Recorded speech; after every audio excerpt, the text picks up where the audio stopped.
back in that prison. Everything that Joseph faced, God was with him. Everything you'll face, God is with you.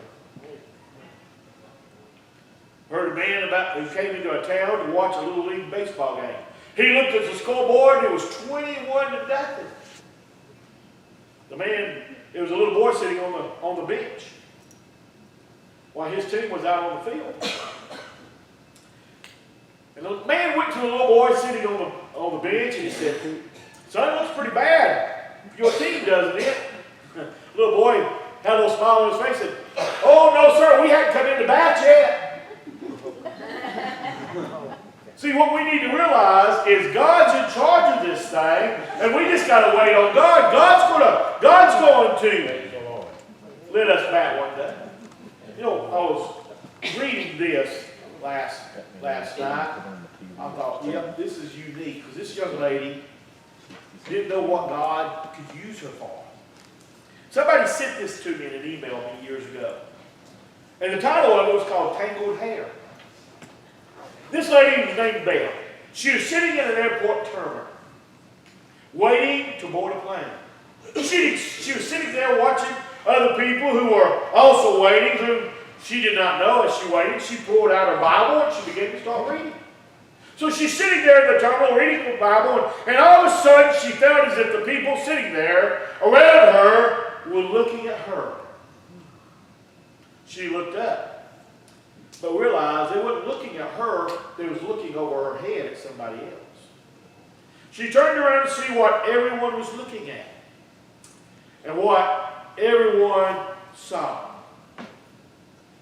When she turned around and looked, she saw a stewardess pushing a wheelchair when they said it was one of the ugliest old men sitting in it that they'd ever seen before.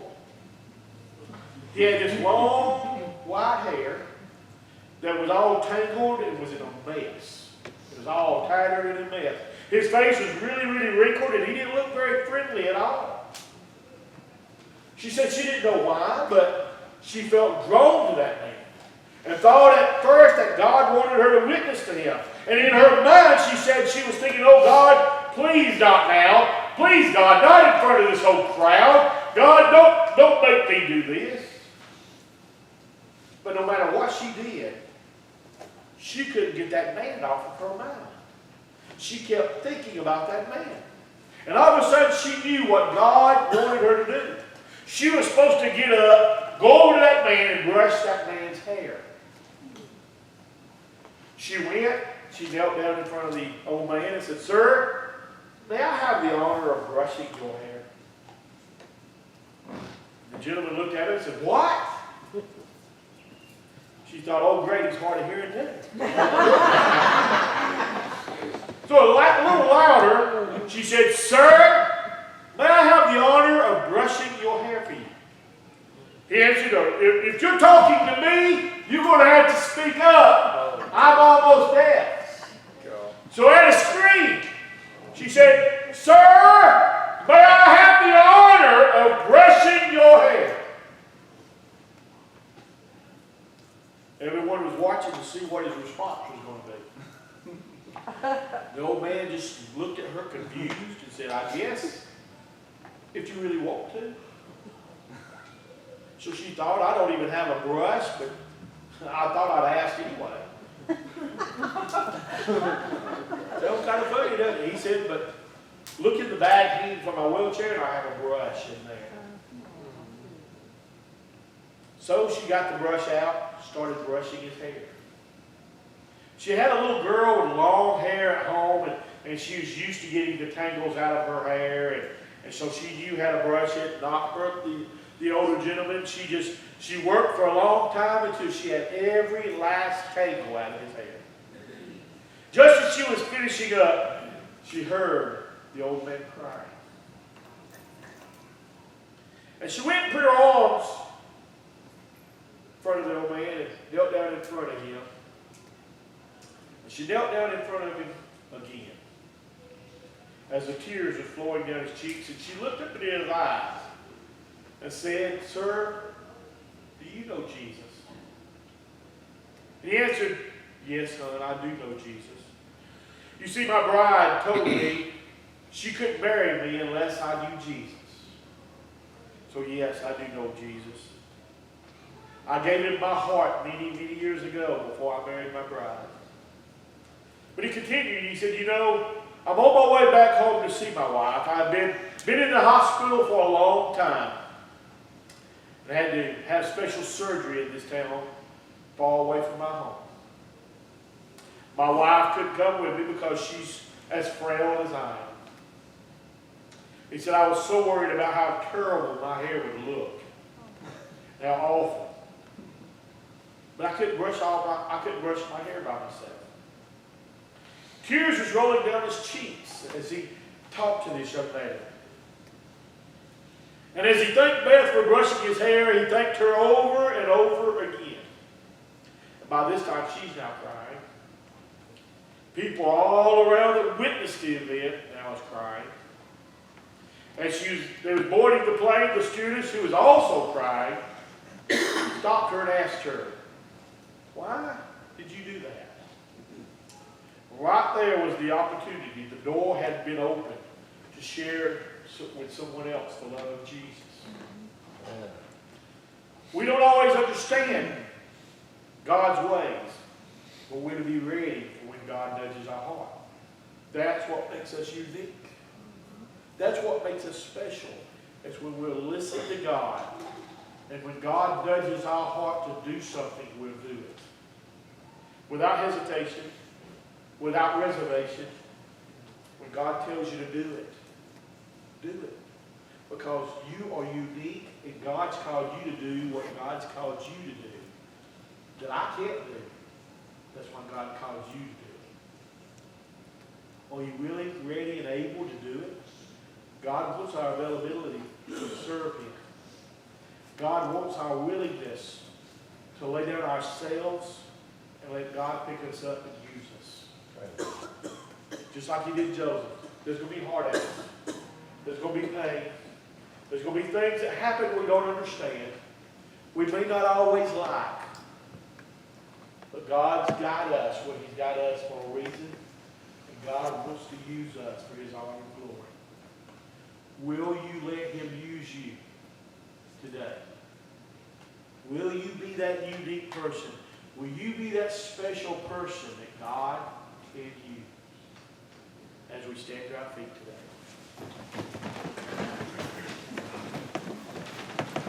Will you let God use you?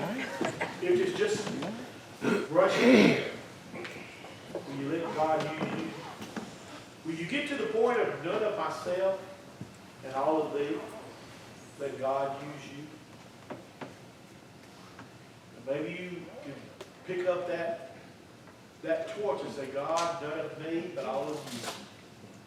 Use me. As we bow our heads today. As they come give a verse of a song. See, the altar is open today. If you want to be used more by God, why not come and ask Him to give you direction? Why not come and ask Him, God, I want to be unique. God, I know I'm special in your eyes. I'm a special me. God, I want to do more. God, I want to be more for you. God, I want to be the person that you want me to be. See, someone's already come to the altar and God's waiting on you to come. Maybe you can't come and find a place at the altar. Maybe you need to come to the front pew and kneel. Or maybe you just need to bow your head right where you're at and ask God, God, what would you have me to do? How can I be special in your eyes and do the unique ministry, God, you called me to do?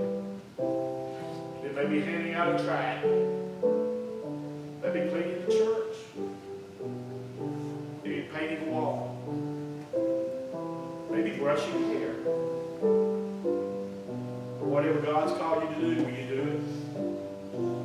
Heavenly Father, as this altar call has been opened, I pray that the Holy Ghost today would draw those who need to come. God, it would let you take over. God, we're all unique. We're special in your eyes. A special being that you called me to be. Lord, let us do what you called us to do. Let us do it with our hearts and our minds. us today. Lord, as this invitation is given to God, those who have already come, I pray, God, that you'd meet their request.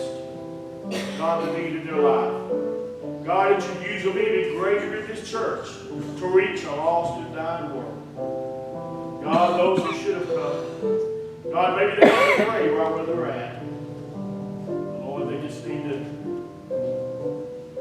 ask you for direction.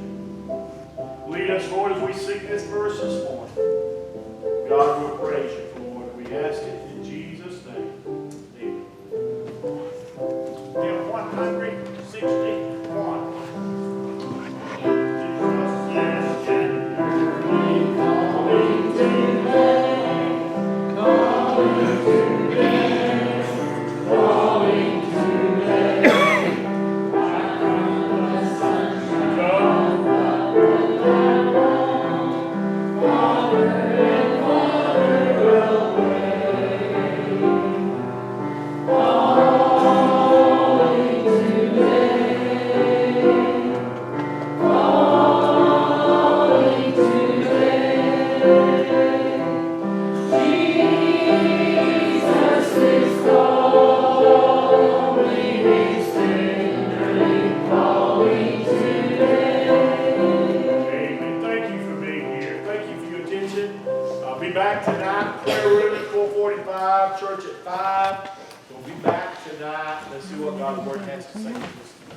You glad to be in God's house today? Amen. Go home, get you some lunch, have a good nap, and come back to the house of God today.